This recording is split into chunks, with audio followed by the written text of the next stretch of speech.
ذرہ برابر بھی میرے سوا کسی خانقاہ کو، کسی مزار کو، کسی قبر کو، کسی ولی کو، کسی نبی کو، کسی غوث کو، کسی قطب ابدال کو بالکل مشکل کشا نہ مانے، اولاد دینے والا نہ مانے، بیماری دینے والا نہ مانے، بیماری ہٹانے والا نہ مانے، الا اللہ یشرکن باللہ شیئا،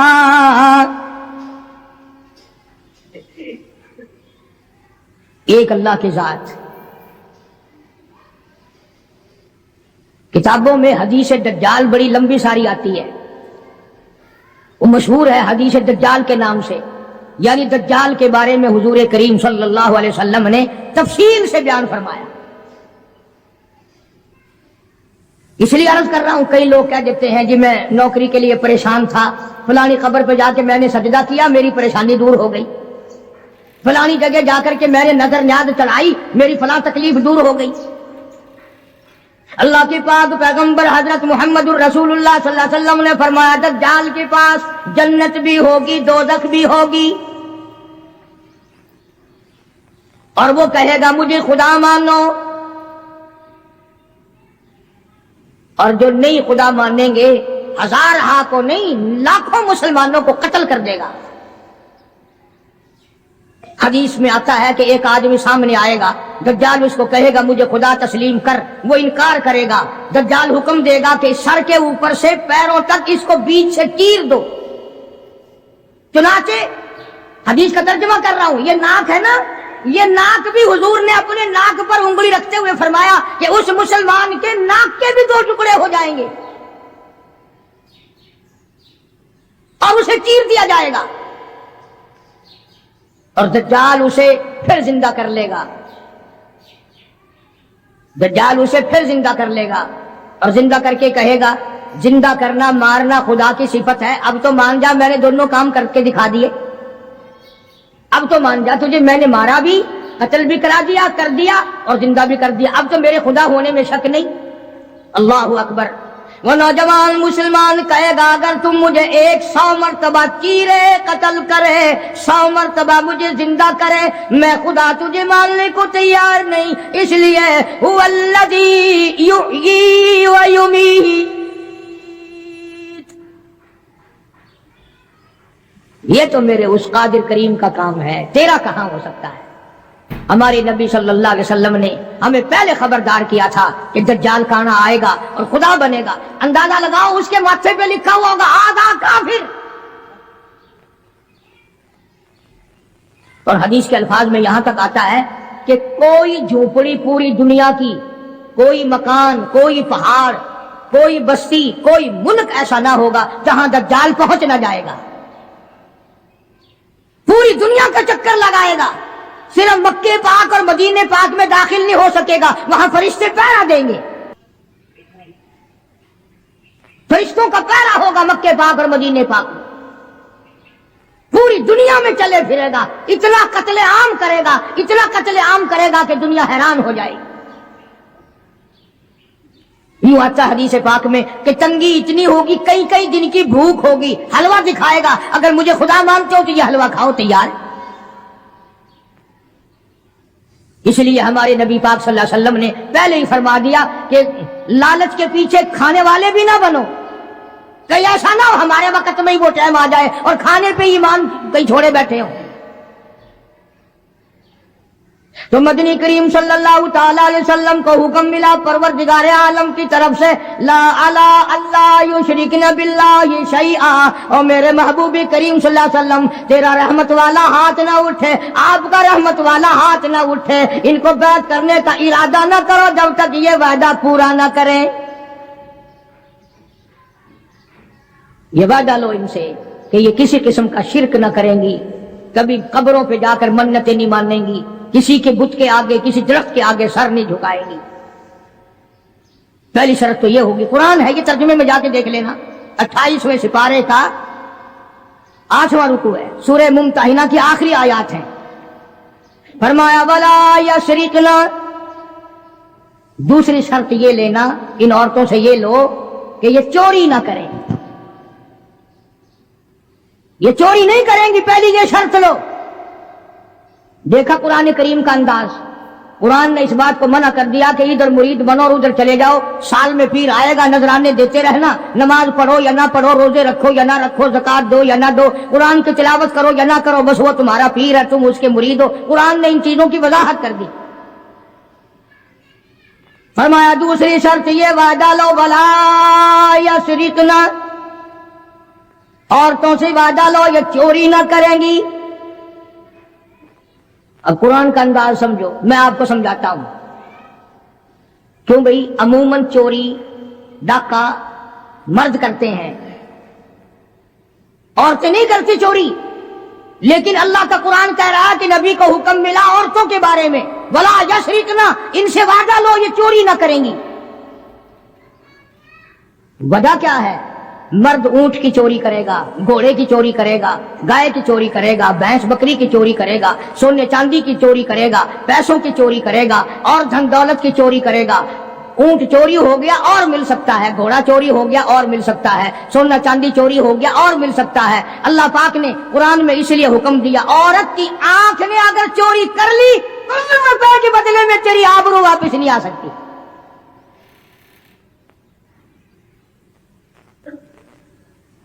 جو خاندان کو گٹا لگ گیا بے غیرتی کی زندگی کٹے گی، عزتیں واپس نہیں آیا کرتی، آبرو واپس نہیں ہوا کرتی۔ اس لیے فرمایا کہ عورت کی آنکھ کی حفاظت کی جائے، اس کی آنکھ نے چوری کر لی تیرے خاندان کا بھیڑا غرق نہ کہیں ہو جائے۔ اور اس لیے شاعر کہتا کہ آنکھ سے آنکھ لڑی مجھے ڈر ہے دل کا، آنکھ سے آنکھ لڑی مجھے ڈر ہے دل کا، کہیں جنگ و جدل میں مارا نہ جائے تو۔ پہلے آنکھ لڑتی ہے، پھر دل متاثر ہوتا ہے، پھر خاندان کی بربادی ہوتی ہے۔ اس لیے فرمایا قرآن کریم نے، پہلا وعدہ یہ لوگ شرک نہ کریں گی، دوسرا وعدہ یہ لوگ چوری نہ کریں گی، اور تیسرا وعدہ فرمایا ولا یزنین، ان سے یہ بھی وعدہ لو کہ کلمہ پڑھنے کے بعد محمد عربی صلی اللہ علیہ وسلم کی مرید بننے کے بعد زنا نہ کریں گی، بدکاری نہیں کریں گی۔ اللہ اکبر، کیا وقت تھا! ایک ایک جملے کی تفسیر کروں تو ایک ایک جمعہ لگ جائے گا۔ جس وقت حضور کریم صلی اللہ علیہ وسلم نے یہ فرمایا کہ وعدہ کرو زنا نہیں کریں گی، قریش کی کئی عورتیں اٹھ کر کھڑی ہو گئی، بیٹھی بیٹھی اٹھ کر کھڑی ہو گئی، مکے کی عورتیں کھڑی ہو گئی اور کہنے لگی یا رسول اللہ صلی اللہ علیہ وسلم، یہ جو زنا کی توبہ ہم سے کرا رہے ہو، کیا آپ نے ہمیں بازاری عورت سمجھا ہوا ہے؟ یعنی ہم کوئی کنجری ہیں؟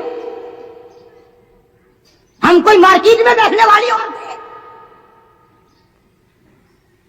نہیں سمجھے مطلب، یعنی مشرکوں کی، مکے کی کافروں کی عورت کا بھی یہ مزاج تھا، اور وہ یہ کہتی تھی اور سوچتی تھی کہ خاندانی عورت بھی کبھی بدکار ہو سکتی ہے، وہ بھی کبھی اپنی عزت کسی کو دے سکتی ہے۔ اس لیے فرمایا حضور کریم صلی اللہ علیہ وسلم نے کہ اللہ کا حکم ہے، میں یہ نہیں کہتا کہ تم زنا کرتی تھی اور آج توبہ کرو، فرمایا پھر بھی اگر کوئی نہیں کرتی تھی پھر بھی آج توبہ کرے کہ ساری زندگی میں قبر تک بدکاری نہیں ہوگی۔ میرا عرض کرنے کا مطلب اور مقصد یہ ہے کہ مکے کی کافر عورت بھی یہ کہتی ہے کہ بدکاری کرنا تو کنجریوں کا کام ہے، بازاری عورتوں کا کام ہے، بدماش عورتوں کا کام ہے، گھریلو عورتیں اور خاندانی عورتیں ایسے کام کبھی نہیں کیا کرتی۔ تین شرطیں ہو گئی، شرک نہ کریں گی، چوری نہ کریں گی، زنا نہ کریں گی۔ چوتھی فرمایا ولا یقتلن اولادہن، اپنی اولاد کو قتل نہ کریں گی، اپنی اولاد کو نہیں ماریں گی۔ اس میں دو تفسیر ہیں، ایک تو یہ کہ ہے تو اپنے خامند کی اولاد، ہے تو حلال کی، پر اس لیے مارنا کہ ان کے لیے روزی کہاں سے آئے گی، ان کے لیے رزق کہاں سے آئے گا، ان کے لیے کپڑا کہاں سے آئے گا، ان کی تعلیم کے لیے پیسہ کہاں سے آئے گا۔ خدا بند کریم نے دوسری جگہ قرآن کریم میں ایک اور اعلان فرمایا فرمایا ولا تقتلوا اولادکم خشیۃ املاق، اپنی اولاد کو قتل نہ کرو خرچے کے ڈر سے. توجہ، دھیان کرنا، اگلی بات آئی. فرمایا نحن نرزقکم وإیاہم، مجھے اپنی کبریائی کی قسم، تم اس قابل ہوتے ہی نہیں کہ تمہیں کھلایا جائے، تم اس قابل ہوتے ہی نہیں کہ تمہیں پہنایا جائے. میری کبریائی کی قسم، تم روزی کے قابل نہیں رہتے، پر میں خدا تمہیں ان چھوٹے چھوٹے معصوم بچوں کا صدقہ کھلاتا رہتا ہوں. تم تو اتنے ظالم ہو، تم تو اتنے کمینے ہو، تم تو اتنے حرکتی اور گناہگار ہو گئے کہ تمہیں ایک دانہ نہ ملے.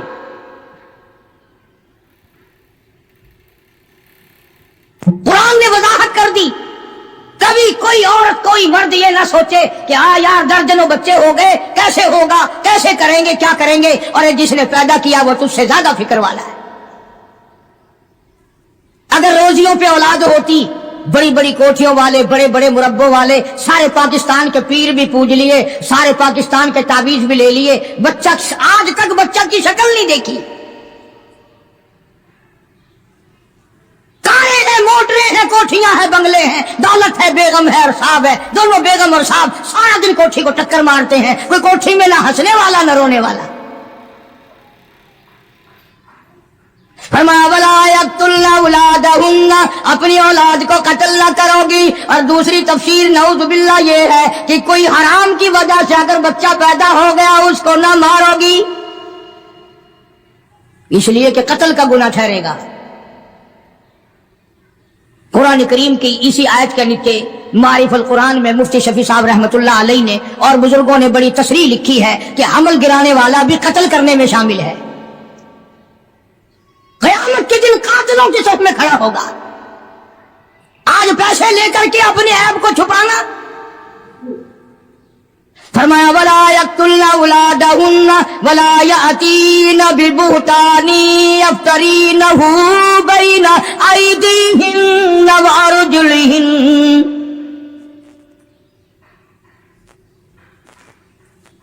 شرک نہیں کرو گی، چوری نہیں کرو گی، زنا نہیں کرو گی، اپنے اولاد کو قتل نہیں کرو گی. 4-5ویں شرط سب سے زیادہ خطرناک آئی، اپنے خامند کو عیب نہیں لگاؤ گی. یوں ہی نہیں ذرا کہیں دیر ہو گئی کہ بس اس کو کہہ دینا ہاں پتہ ہے جدھر جاتے ہو ہم نہیں تمہارے پیچھے ہوتے، ہماری روح تمہارے ساتھ ساتھ چلتی ہے، تم فلاں کے ساتھ ہو، تم فلاں کے ساتھ ہو. قرآن کریم نے شبہات کے اندر اپنی ازدواج زندگی کو آگ لگانے سے منع فرمایا. اور یہ جو آج کل عورتیں کئی جلوس نکالتے ہیں، کہتی ہیں ہم قرآن کو نہیں مانتے، ہم اسلام کو نہیں مانتے، ہم خدا کے حکم کو نہیں مانتے. خدا تمہیں کم مانتا ہے، قرآن تمہیں کم مسلمان مانتا ہے. اب تو طرح طرح کی آوازیں آنے لگی، عورتیں کہتی ہیں ہم بھی دوش بدوش چلیں گی.